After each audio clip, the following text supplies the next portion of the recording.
ketika ada benang kusuk di kepala kita, hadir agama untuk mengurainya. Betapa beruntungnya orang-orang yang bisa menjadikan agama sebagai pelipur laranya. Tak terbayangkan betapa damai hidupnya. Apakah kita harus beribadah tanpa henti? Apakah kita harus menapaki jalan seorang musafir yang belajar dari kisah perjalanannya? Jika memang itu yang harus dilakukan agar khasanah ilmuku bertambah. Jika memang itu yang harus dilakukan agar aku dapat merasa dekat dengan Allah, maka perjalanan ini bukan sesuatu yang harus diragukan.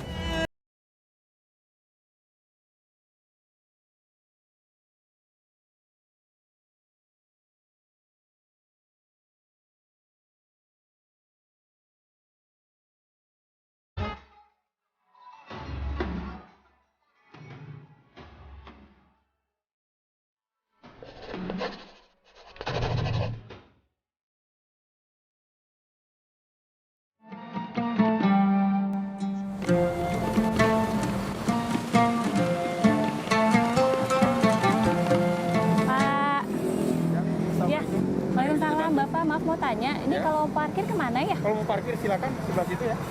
Oh, jadi langsung ke sana aja? Silakan. Oke, makasih. Makasih, Pak ya. Walau saya tahu apa yang harus dilakukan, menentukan memulai dari mana ternyata hal yang sangat sulit. Meski sudah berkeliling kota, tetap saja saya belum mendapatkan jawaban.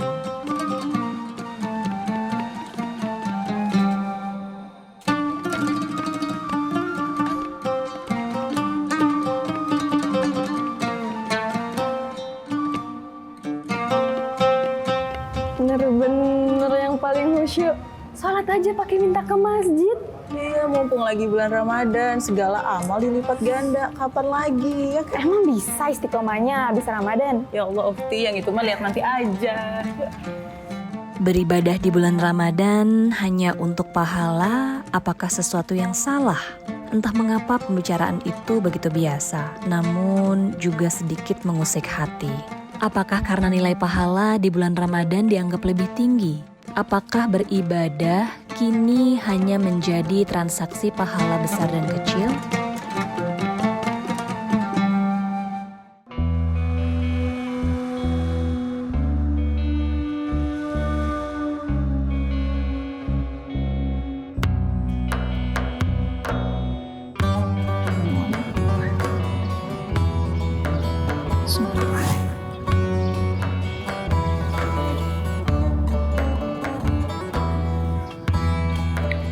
Ya Allah, yang maha mengetahui, berikanlah kemudahan bagi hamba ya Allah dalam mencari jalan kebenaran kepadamu dan dalam mendekatkan diri kepadamu ya Allah. Amin, amin ya rabbal alamin. Ananda semuanya ya, ini kan bulan suci Ramadan tidak akan datang 2 kali dalam 1 tahun. Hanya sekali dalam 1 tahun ya. Karena itu mari kita jadikan betul-betul event Ramadan ini sebagai event yang luar biasa buat kita. Mari kita memaksimalkan ibadah kita ya. Siapa tahu nanti ini Ramadan terakhir kita kan nggak tahu seperti apa nasib kita akan datang. Hanya Allah yang tahu ya kan. Karena itu saya berharap di masjid ini mudah-mudahan bisa berjumpa dengan Tuhan, bisa berjumpa dengan para malaikatnya, bisa berjumpa dengan berkahnya, bisa menemukan lorong-lorong rahasia menuju Tuhan. Karena itu kan tidak semua remaja bisa diberikan hidayah oleh Allah masuk ke masjid. Coba kita lihat, generasi sedemikian banyak ini yang diundang ke masjid adalah hanya Ananda sekalian ini kan. Walaupun dari berbagai macam universitas, tapi kok bisa ketemu di sini. Syukur-syukur nanti mungkin juga ketemu jodohnya juga di sini nanti kan. Ananda semuanya saya kira itu ya tadi ya, bagaimana bulan suci Ramadan ini betul-betul menjadi harta karun buat kita semuanya sebagai umat Islam. Karena belum tentu kita akan dapat lagi bulan suci Ramadan akan datang kan. Saya kira cukup ya. Semoga kita berjumpa lagi pada kesempatan yang akan datang. Assalamualaikum warahmatullahi wabarakatuh. Ya, sukses ya. Amin. Sampai jumpa. Ya. Selamat. Assalamualaikum.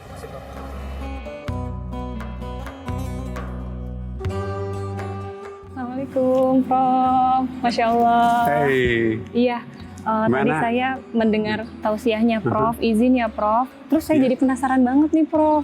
Oh, ya? Masih banyak timbul pertanyaan di benak saya yang ingin saya tanyain sama Dari Prof. mana Anda? Saya kebetulan saya lewat tadi dan numpang sholat zuhur di sini. Terus lihat Prof lagi bikin kajian, jadi saya penasaran gitu. Oh iya gitu ya. Kemudian tadi sedikit mendengarkan dan ingin banyak bertanya sama Prof. Boleh bertanya, Prof? Boleh. Alhamdulillah. Boleh. Tapi jangan di sini, nanti mungkin kita di sana aja ya. Siap, Prof. Iya, Terima oke. kasih.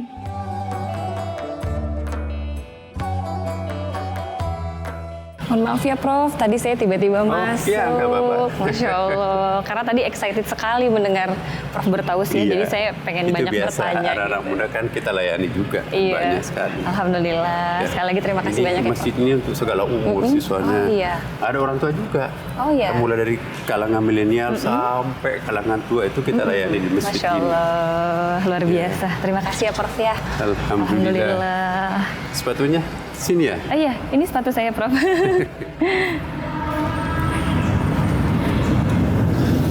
Alhamdulillah. Udah sering ke Istiqlal ya? Alhamdulillah Prof, kebetulan saya memang banyak baca bukunya Prof dan mengikuti kajian-kajian yang Prof isi gitu. Oh, iya? Makanya begitu ketemu Prof, Masya Allah luar Saya biasa. malah nggak ngerti tadi. Oh, iya. Nggak apa-apa Prof. Alhamdulillah. Inilah Istiqlal kita ini ya. Iya. New Istiqlal itu jadi semenjak habis direnovasi, itu pengunjungnya itu Masya Allah. Semakin Semua bagus ya Prof umur ya. Semua, bahkan juga non-muslim datang nih. Oh, Dia ingin iya. belajar bagaimana itu Islam tuh ya. Jadi kita juga layani mereka. Dan Baik. insya Allah ke depan kita berharap Masjid Istiqlal itu akan bisa menjadi trendsetter. Prof, boleh izin bertanya Prof? Iya. Iya, ini kan di bulan Ramadan ya, dan biasanya itu orang melakukan banyak kegiatan karena mengejar pahalanya itu lebih besar tuh Prof. Nah kalau seperti itu, beribadah hanya di bulan Ramadan saja karena mengejar pahala yang besar tadi, kira-kira apakah itu dibenarkan ya Prof? Saya kira kita pindah ke tempat itu, taman-taman banyak ya. Di Oke, sini baik. kan jalan ya. Siap Prof, Nanti baik. kita ke sebelah deh. Ya. Siap, Bagus baik. sekali pertanyaan itu.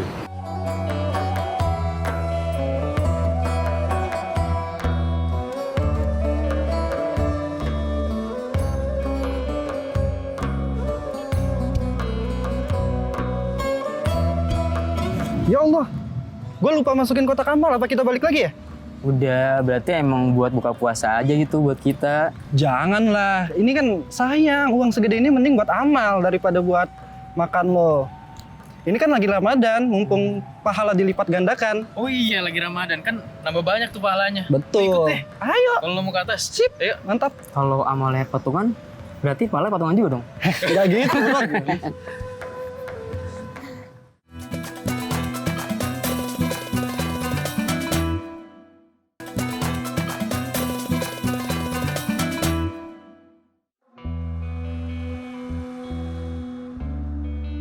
Adinda dari mana nih sebetulnya? Saya dari Jakarta Prof, perkenalkan saya Mimi Jamilah. Namanya? Nama Siapa? saya Jamilah. Jamilah. Iya.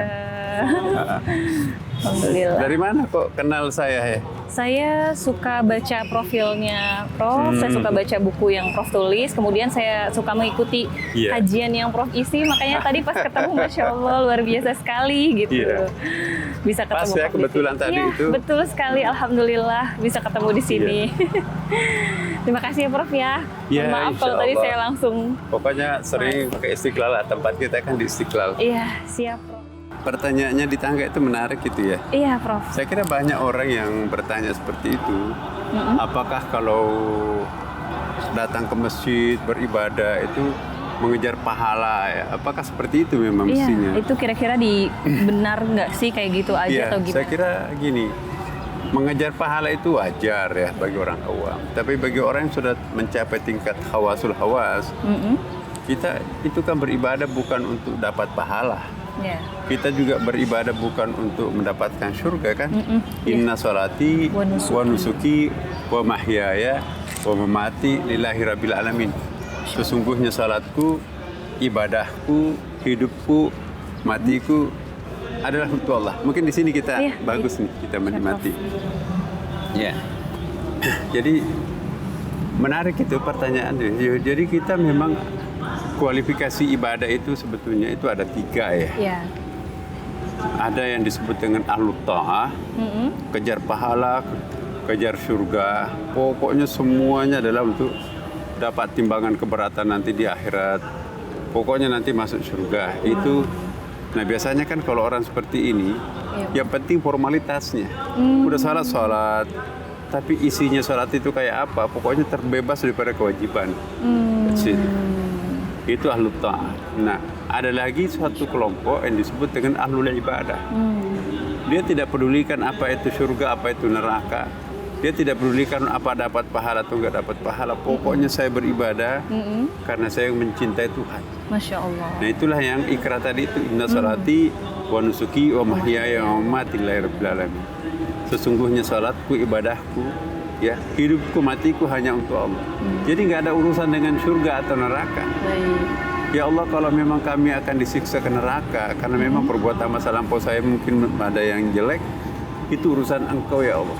Tapi kalau Engkau akan memaafkan kami sehingga kami bisa selamat dari neraka, itu juga hak prerogatifnya Allah. Ya, jadi kami di sini adalah betul-betul mencintai Engkau. Nah, itu ahlul ibadah. Ahlul ibadah.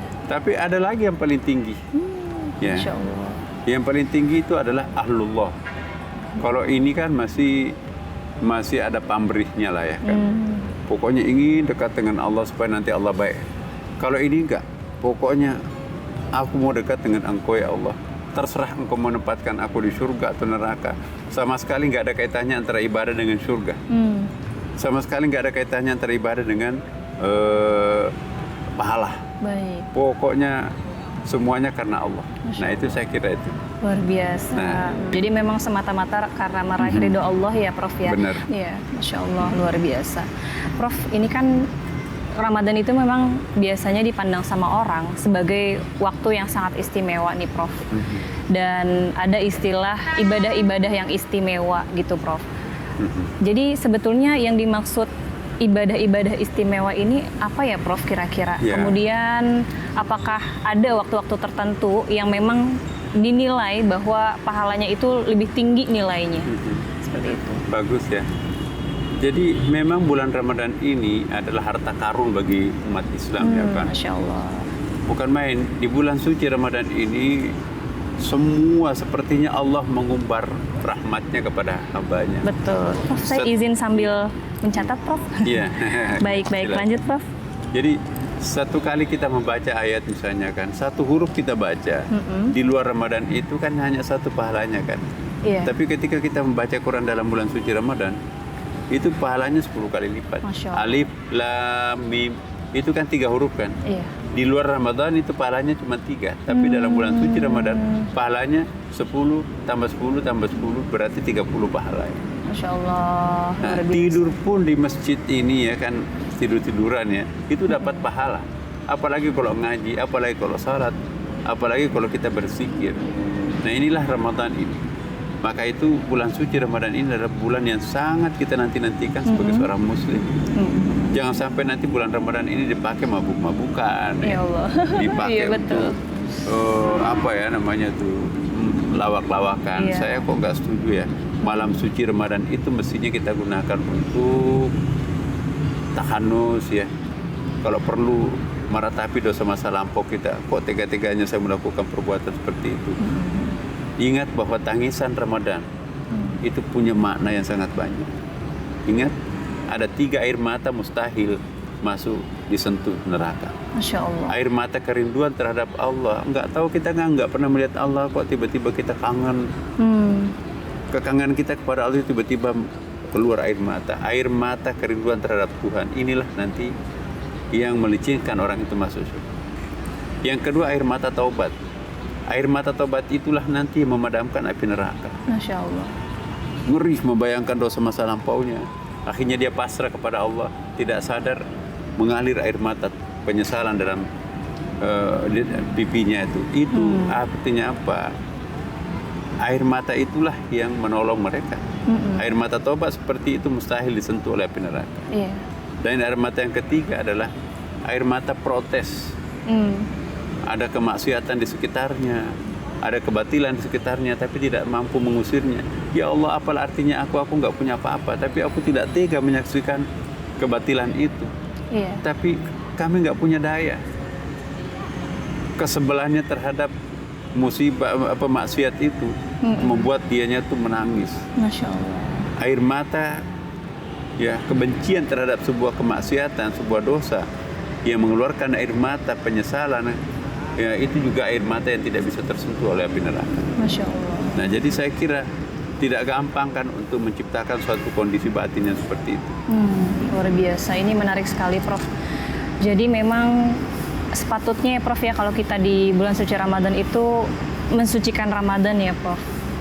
Jadi kalau di Ramadan ini kan banyak kemuliaan-kemuliaannya Prof ya. Sebetulnya apa sih kemuliaan di bulan suci Ramadan itu? Dan apakah sama atau ada bedanya nggak ibadah di bulan suci Ramadan dan dibandingkan dengan bulan-bulan yang lain? Iya.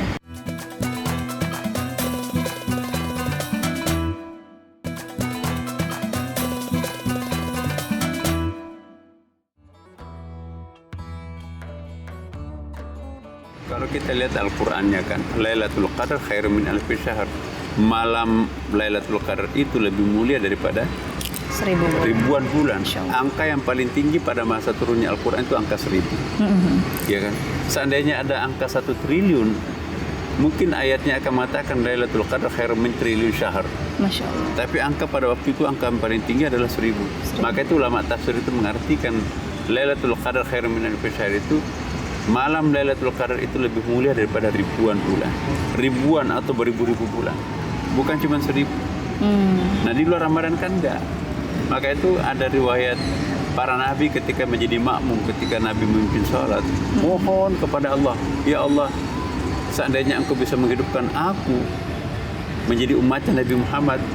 Ditanya, kenapa menjadi umatnya Nabi Muhammad? Ada bulan Ramadannya. Kami dulu nggak ada bulan Ramadannya kan. Karena itu saya kira ke depan ya perlu kita fahamkan kepada generasi kita akan datang ya bahwa Ramadan ini bikinkan semacam planning ya kan. Ramadan itu kalau perlu bikin pekerjaan kita itu lebih padat ya. Sehingga bulan Ramadan nanti itu kita lebih banyak untuk bekerja di masjid, di rumah-rumah ibadah, kita ngaji. Kan 1 tahun itu kan panjang tuh. Iya. Ya, jadi pekerjaan-pekerjaan, volume pekerjaan itu bisa kita selesaikan lebih banyak di luar bulan suci Ramadan. Atau siapkan waktu bulan Ramadan itu untuk lebih banyak beribadah. Misalnya seorang mahasiswa, ya udah pokoknya ujian sebelum Ramadan atau baca semuanya sebelum Ramadan. Nanti bulan Ramadan itu fokus ibadah, ngaji, beribadah, baca bukunya juga sih nggak ada masalah. Jadi bulan suci Ramadan ini betul-betul perlu diberikan perhatian khusus supaya kita nanti lebih banyak waktu untuk bermesraan dengan bulan Ramadan. Masya Allah. Iya kan? Harus ada kepemihakan. Ya, saya kira Masya gitu. Allah. Berarti memang porsi beribadah di bulan suci Ramadan itu harus lebih banyak ya, Prof. Benar. Prof, izin pertanyaan satu lagi, Prof.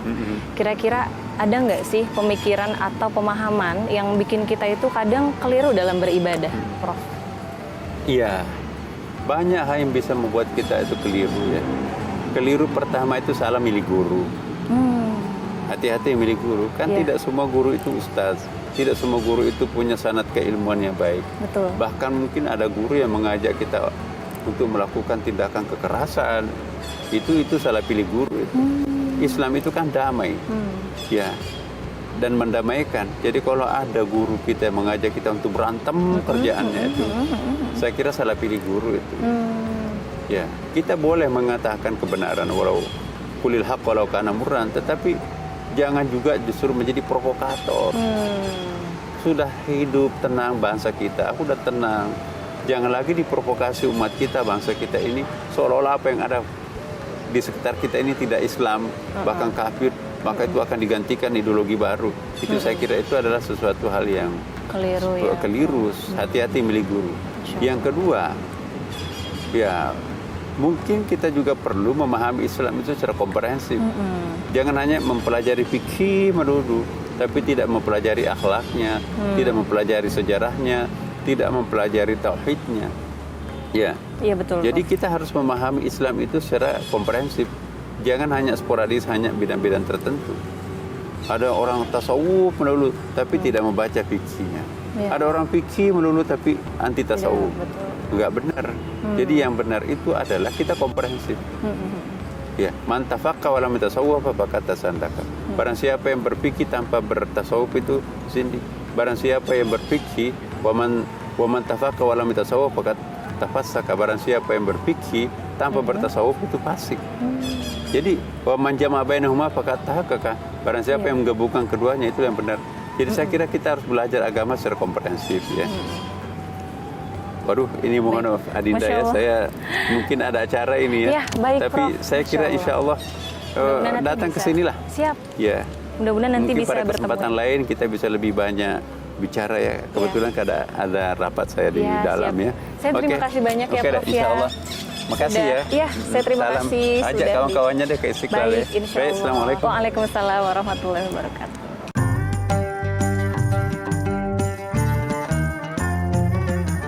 Tidak terpikirkan bahwa jawaban atas doaku akan datang secepat ini. Karena petunjuk yang diturunkan melalui Prof, aku mendapatkan jawaban dari pertanyaanku hari ini. Kita sebagai manusia hanya berikhtiar untuk mencari kebaikan dan keberkahan dalam ibadah. Kurang tepat nampaknya berpikir bahwa beribadah hanya untuk mengukur nilai pahala yang besar atau kecil. Bukankah ibadah itu sendiri yang menenangkan hati kita sebagai jalan untuk mendekatkan diri pada Yang Kuasa? Nampaknya masih sangat banyak yang harus saya pelajari untuk dapat benar-benar memahami, menjadikan agama sebagai pelipur lara.